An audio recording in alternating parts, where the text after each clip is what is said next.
समाजशास्त्र का परिचय। बी ए पार्ट फर्स्ट में जो बेसिक एलिमेंट्स ऑफ सोशियोलॉजी है उसके अंतर्गत समाजशास्त्र का परिचय इस टॉपिक पर आज हम लोग बात करेंगे। समाजशास्त्र क्या है, समाजशास्त्र की उत्पत्ति उद्भव इस प्रकार से हुआ है। कहा जाता है कि मनुष्य सबसे पहले प्रकृति के प्रति संवेदनशील होता है और प्रकृति के बारे में ज्ञान प्राप्त करता है। तो उसी के साथ ही प्राकृतिक विज्ञानों का उद्भव होता है। लेकिन समाज मनुष्य का यथार्थ है। मनुष्य का सामाजिक जीवन बहुत समय से अस्तित्व में है। इसलिए प्राकृतिक घटनाओं के बारे में जानने के बाद मनुष्य की एक स्वाभाविक रुचि जागृत होती है कि वह सामाजिक घटनाओं के बारे में भी जाने, उसका भी अध्ययन करे। इसी के फलस्वरूप प्राकृतिक विज्ञानों के पश्चात सामाजिक विज्ञानों के रूप में सामाजिक विज्ञानों का उद्भव हुआ और सामाजिक विज्ञान के रूप में समाजशास्त्र एक स्थापित विज्ञान है। समाजशास्त्र का सबसे पहले अगस्त काम्टे ने 1838 में, जिन्हें समाजशास्त्र का पिता या जनक कहा जाता है, उन्होंने इसे सामाजिक भौतिक शास्त्र का नाम दिया था। मूलतः भौतिक शास्त्री थे और उनकी समाज के अध्ययन में रुचि थी। सामाजिक उन्हें इसीलिए समाजशास्त्र का जनक कहा जाता है। कुछ समय बाद में इसी सामाजिक भौतिक शास्त्र का नाम समाजशास्त्र के रूप में पड़ा है। सोशियोलॉजी वर्ड दो शब्दों से मिलकर बना है, सोशियस और लोगस। ग्रीन और ग्रीक शब्द है सोशियस और लोगस, जिसका शाब्दिक अर्थ कहा जाता है समाज का विज्ञान। समाजशास्त्र के बारे में वैसे कोई सर्वमान्य परिभाषा नहीं दी जा सकती, लेकिन विभिन्न प्रकार के विद्वानों के विचारों के आधार पर समाजशास्त्र की परिभाषा को 5 भागों में बांटा जा सकता है। इसमें सबसे पहले बात करेंगे वार्ड ओडम गिडेंस की, जिन्होंने समाजशास्त्र को समाज का विज्ञान कहा है, समाज का अध्ययन कहा है। दूसरा, इसमें मैकाइवर पेज, ग्रीन, रोज, क्यूबर, जिन्होंने समाजशास्त्र को सामाजिक संबंधों का अध्ययन कहा है। इसके अतिरिक्त नॉब्स, हाइन, फ्लेमिंग, जिन्होंने समाजशास्त्र को समूहों का अध्ययन कहा है। वेबर, गिन्सबर्ग और ग्लिन एंड ग्लिन, जिन्होंने समाजशास्त्र को सामाजिक अंत्यक्रियाओं का अध्ययन कहा है। और Ogburn, Nimkoff, Bennett, Tumin, Kimball, Young, Sorokin, जिन्होंने समाजशास्त्र को सामाजिक जीवन, घटनाओं, व्यवहार एवं कार्यों का अध्ययन कहा है। बात करें समाजशास्त्र की समाज के अध्ययन के रूप में, तो ओडम, जिन्होंने लिखा है कि समाजशास्त्र वह विज्ञान है जो समाज का अध्ययन करता है। वार्ड, जिन्होंने लिखा है कि समाजशास्त्र समाज का विज्ञान है। गिडेंस कहते हैं कि समाजशास्त्र समग्र रूप से समाज का क्रमबद्ध वर्णन एवं व्याख्या है। इस आधार पर हम इस निष्कर्ष पर पहुंचते हैं कि समाजशास्त्र वह विषय है जो समाज के बारे में एक वैज्ञानिक रूप से, व्यवस्थित रूप से, समग्र रूप से, क्रमबद्ध रूप से उसका अध्ययन करने वाला विषय माना जाता है। इसके अतिरिक्त मैकाइवर पेज, क्यूबर, ग्रीन, रोज, जिन्होंने समाजशास्त्र को सामाजिक संबंधों का अध्ययन माना है। मैकाइवर पेज ने सोसाइटी इंट्रोडक्टरी एनालिसिस में लिखा है कि समाजशास्त्र सामाजिक संबंधों के विषय में है। संबंधों के इसी जाल को हम समाज कहते हैं। क्यूबल ने सोशियोलॉजी में लिखा है कि समाजशास्त्र को मानवीय संबंधों की वैज्ञानिक ज्ञान की शाखा के रूप में परिभाषित किया जा सकता है। रोज लिखते हैं कि समाजशास्त्र मानव संबंधों का विज्ञान है, और ग्रीन जिन्होंने सोशियोलॉजी में लिखा है कि समाजशास्त्र मनुष्य का उसके समस्त सामाजिक संबंधों के रूप में समन्वय करने वाला एवं सामान्य अनुमान निकालने वाला विज्ञान है। इन विचारों के आधार पर हम इस निष्कर्ष पर पहुंचते हैं कि समाजशास्त्र की मुख्य विषय वस्तु सामाजिक संबंधों का अध्ययन है। सामाजिक संबंध समाज में कई प्रकार के होते हैं। घनिष्ठ, सतही, स्थायी, अस्थायी, सहयोगी, असहयोगी, अनेक प्रकार के जो संबंध हैं वो समाज में पाए जाते हैं। इन्हीं संबंधों के क्रमबद्ध एवं व्यवस्थित अध्ययन समाजशास्त्र विषय के अंतर्गत रखा गया है। तीसरे श्रेणी के अंदर हम बात करते हैं नोब्स, हाइन, फ्लेमिंग और जॉनसन के विचारों की, जिन्होंने समाजशास्त्र को सामाजिक समूह का अध्ययन माना है। क्योंकि व्यक्ति प्रारंभ से ही अकेला नहीं रहता है, समूह में रहता है। समूह उसकी एक नैतिक, प्राकृतिक और मानसिक आवश्यकता है, उसे सुरक्षा प्रदान करता है। इसलिए उसका जो जीवन है वो भी सामाजिक जीवन समूह के द्वारा ही संभव होता है।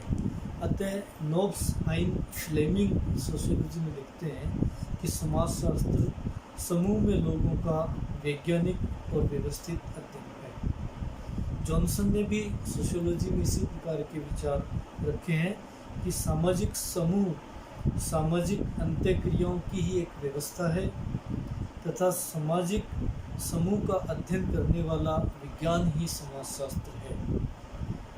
इन विचारों के आधार पर हम जिस निष्कर्ष पर पहुंचते हैं इसके तहत ये कहा जा सकता है कि समाजशास्त्र सामाजिक समूह को अध्ययन करने वाला विषय है।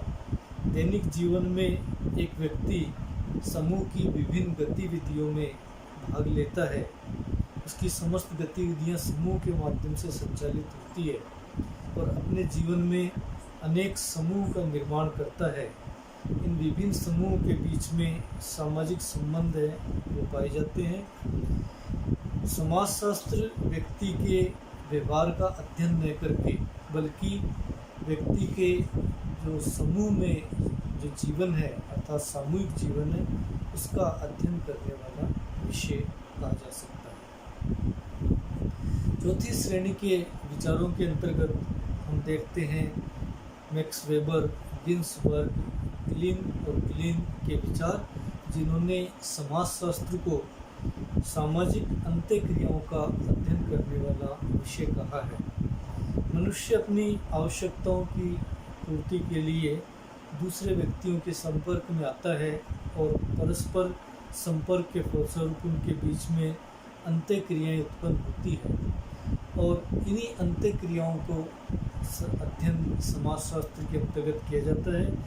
मैक्स वेबर के विचार यदि हम देखें the theory of social and economic organization में, जिसमें वेबर लिखते हैं कि समाजशास्त्र वह विज्ञान है जो सामाजिक क्रिया की निर्वचनात्मक समझ कराने का प्रयास करता है। वेबर ने इस निर्वचनात्मक समझ को जर्मन शब्द वरेस्टेन यूज किया है। वरेस्टेन निर्वचनात्मक समझ से तात्पर्य है कि जब हम किसी घटना का कर्ता के द्वारा जो क्रिया की जाती है उस क्रिया के अर्थ में जाकर उस क्रिया का अर्थ लगाते हैं।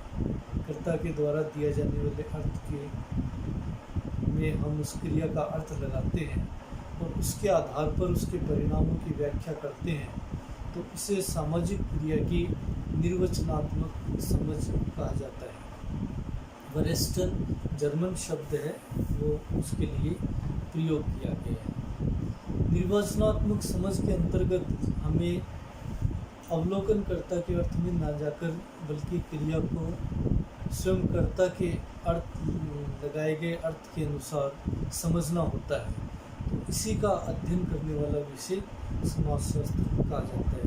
ग्लीन और ग्लीन ने कल्चरल सोशियोलॉजी में लिखा है कि व्यापक अर्थ में समाजशास्त्र व्यक्तियों के परस्पर संपर्क में आने के फलस्वरूप उत्पन्न होने वाली अंतःक्रियाओं का अध्ययन कहा जा सकता है।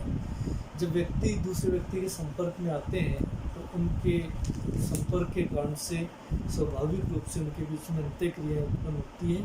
इन्हीं अंतःक्रियाओं को विश्लेषित करने के लिए समाजशास्त्र के द्वारा अध्ययन किया जाता है। गिन्सबर्ग सोशियोलॉजी में लिखते हैं कि समाजशास्त्र मानवीय अंतःक्रियाओं एवं अंतः संबंधों एवं उनकी दशाओं और परिणामों का अध्ययन है। तो इन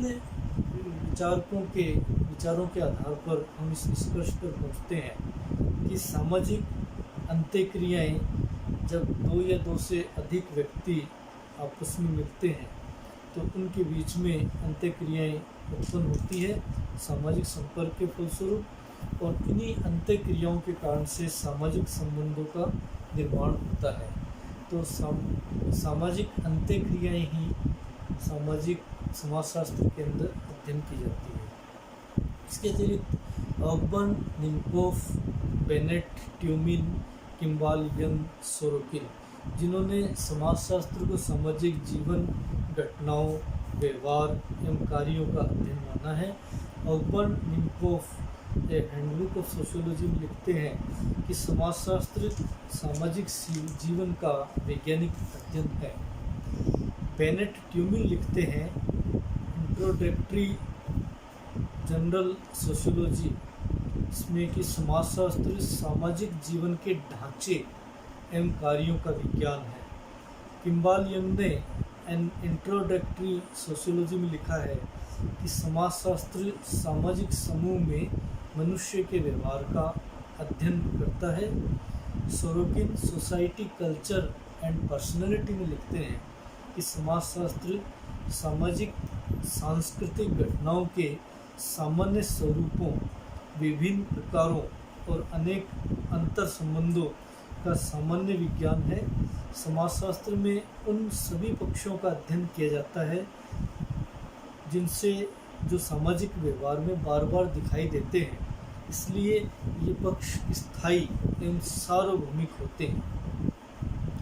इन विचारों के आधार पर हम इस निष्कर्ष पर पहुँचते हैं कि समाज में जो व्यवहार पुनरावृत्ति लिए हुए होते हैं, अर्थात जिनकी आवृत्ति बार बार होती है, सामाजिक जीवन के जो पक्ष हैं वो बारी बारी व्यवहार में प्रयुक्त होते हैं। समूह संबंधों के विभिन्न स्वरूप जो बारी बारी दिखाई देते हैं, इन्हीं घटनाओं, व्यवहारों, कार्यों, ढांचों का अध्ययन समाजशास्त्र के अंतर्गत किया जाता है। तो इस प्रकार से हम इस निष्कर्ष पर पहुंचते हैं कि समाजशास्त्र वह विषय है जो मूल रूप से समाज का अध्ययन करता है। समाज के अध्ययन की मुख्य विषय वस्तु सामाजिक संबंध है। सामाजिक संबंधों का इसमें विशेष रूप से अध्ययन किया जाता है। सामाजिक संबंध अंतःक्रियाओं के फलस्वरूप निर्मित होते हैं। सामाजिक अंतःक्रिया, सामाजिक क्रिया मूल्यों के आधार पर निर्मित होती है। अतः सामाजिक संबंधों को समझने के लिए सामाजिक क्रिया, अंतःक्रिया, मूल्य, समूह, व्यवहारों आदि का अध्ययन किया जाता है। अतः समाजशास्त्र के अंतर्गत इन्हीं सभी पक्षों को सम्मिलित किया जाता है, जिसका मुख्य विषय वस्तु सामाजिक संबंध है। इन्हीं को समझने के लिए समाजशास्त्र विषय अस्तित्व में आता है।